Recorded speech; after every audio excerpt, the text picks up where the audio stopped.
नमः शिवाय। दोस्तों, राजा नल और दमयंती ने नियम बना लिया था, उनको मालूम नहीं पड़ा। कई वर्ष निकल गए, मलमास आया और वो मलमास अधिक मास सावन के महीने में आ गया। संजोग ऐसा बन गया कि मलमास धीरे धीरे करते 15 दिन इधर 15 दिन उधर निकल गया। बीच में मलमास फंसा था। इस अधिक मास का पूरा महीना निकल गया और अमावस्या का दिन आ गया और साथ ही इधर सावन लग रहा था। अमावस्या पड़ गई और दूसरे दिन सावन के 15 दिन आने थे, यानी भगवान शिव के दिन पड़ने वाले थे।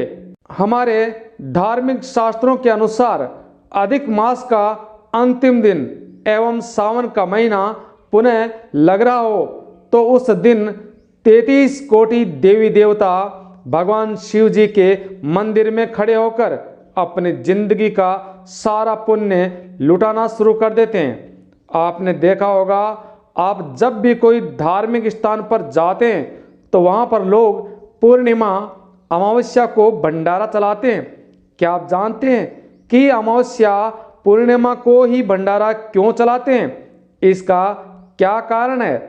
आखिर इन भक्तों ने कौन सी ऐसी कथा सुन रखी है कि अमावस्या एवं पूर्णिमा को ही भंडारा करते हैं? अमावस्या के दिन कोई भगवान शिव का भक्त आ गया, कोई उपासक आ गया, कोई नारायण का भक्त आ गया, कोई हनुमान जी का भक्त आ गया, उनको कुछ खिला दो, उनको कुछ पिला दो। दोस्तों, आखिर कारण क्या है? आपने देखा है कि बड़े बड़े घरों में पंडितों को निमंत्रण दिया जाता है कि पंडित जी आ जाना, हमारे घर में आपके लिए उत्तम भोजन की व्यवस्था की है। पूर्णिमा के दिन कथा कर जाना, अमावस्या के दिन कथा कर जाना। आखिर अमावस्या पूर्णिमा को ऐसा क्या योग बनता है और क्यों बनता है? उसका सिर्फ और सिर्फ एक ही कारण है। शिव महापुराण के अनुसार अमावस्या यानी अधिक मास के 30 दिन पूरे हो रहे हैं। अमावस्या का दिन था, दूसरे दिन श्रावण फिर से शुरू हो रहा है और दोनों का जब शुभ संयोग बनता है, संजोग बनता है, यानी सावन के अधिक मास का जब संजोग होता है, विराम का दिन होता है। आप जानते हैं कि मेहमान हमारे घर पर रहते हैं जब तक बच्चों को कुछ भी नहीं देते, और मेहमान जिस दिन जाते हैं तो बच्चों के हाथों में 100, 200, 500 के नोट थमा जाते हैं।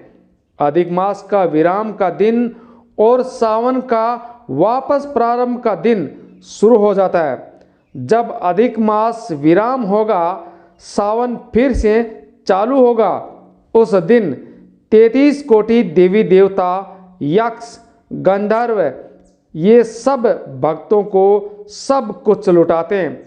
वैभव, संपत्ति, शांति, धन, तरक्की देते हैं। और उस दिन यदि आपने भूल से भी एक कनेर का फूल भगवान शिव को अर्पित कर दिया, सिर्फ एक फूल, तो जीवन का सारा भंडार भरना शुरू हो जाता है।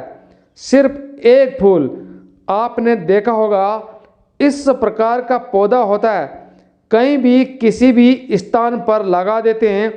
इसे कोई जानवर भी नहीं खाता क्योंकि ये बहुत जहरीला पौधा होता है। तो यदि आपने कनेर का पीला फूल यानी पीला पुष्प भूल से भी अपने भगवान शिव को अर्पित कर दिया तो आपका जीवन ही बदल जाएगा। एक बार राजा नल और दमयंती जा रहे थे और उन्हें भगवान शिव को समर्पित करने के लिए कोई पुष्प, कोई फूल नहीं मिल रहा था और इनको जरा सा भी अंदाजा नहीं था कि आज अधिक मास का विराम है और दूसरे दिन सावन का फिर से मिलन है। राजा नल और दमयंती को ज्ञान नहीं था क्योंकि इस दिन 33 कोटि देवी देवता अपना भंडार लुटाने के लिए तैयार रहते हैं। 33 कोटि देवी देवता यानी जितने भी देवी देवता इस सृष्टि में, इस ब्रह्मांड में है, वो सब आपको माला माल करने के लिए तैयार खड़े हैं। ऐसे महासंयोग के दिन लोग आने वाले शिव भक्तों को, कांवड़ियों को भोजन खिलाते हैं, तो उन्हें भगवान भोलेनाथ एवं सृष्टि के सभी देवी देवता क्या देंगे ये उनको अंदाजा भी नहीं है। यदि सिर्फ एक कनेर का पुष्प भूलवश अनायास ही चढ़ गया, मालूम भी नहीं है, अब राजा नल एवं दमयंती को फूल नहीं मिला। और राजा नल एवं दमयंती ने रास्ते में जाते जाते एक पौधे को देखा जिस पर ना कोई पक्षी बैठ रहा है, ना कोई पशु उसे खाता है। तो उनकी नज़र कन्नेर के पौधे पर पड़ी। कन्नेर का पुष्प सामने था और कन्नेर का पुष्प उठाकर दमयंती ने पुष्प राजा नल को दे दिया और राजा नल ने वो पुष्प भगवान भोलेनाथ को दिल से समर्पित कर दिया। और समर्पित किया हुआ पुष्प, वो कनेर का फूल नीचे गिर गया और जैसे ही पुष्प नीचे गिरा और गिरकर वो पुष्प अशोक सुंदरी वाली जगह पर गिर गया।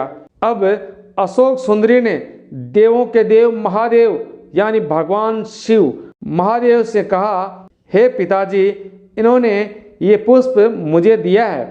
भगवान शिव कहने लगे कि ये पुष्प जो मुझे प्राप्त हुआ है मैंने तुम्हें दिया था।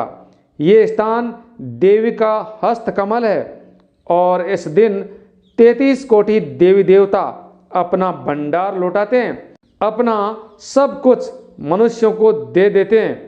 इसलिए आज आप पुण्य दीजिए।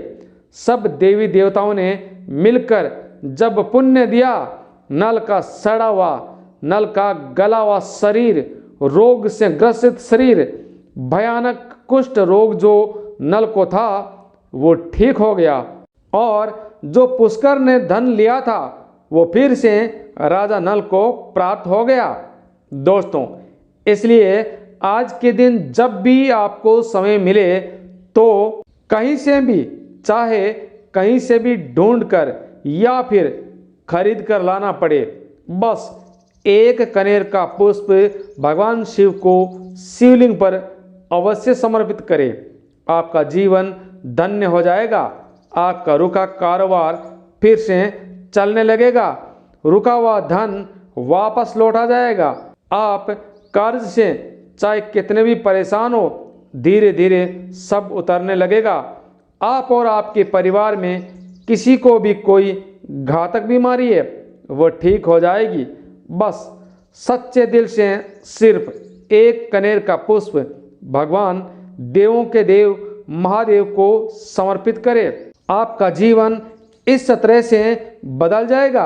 आपका जीवन इस तरह से जगमगा उठेगा जैसे दीपक में तेल डालते ही बाती जगमगा उठती है।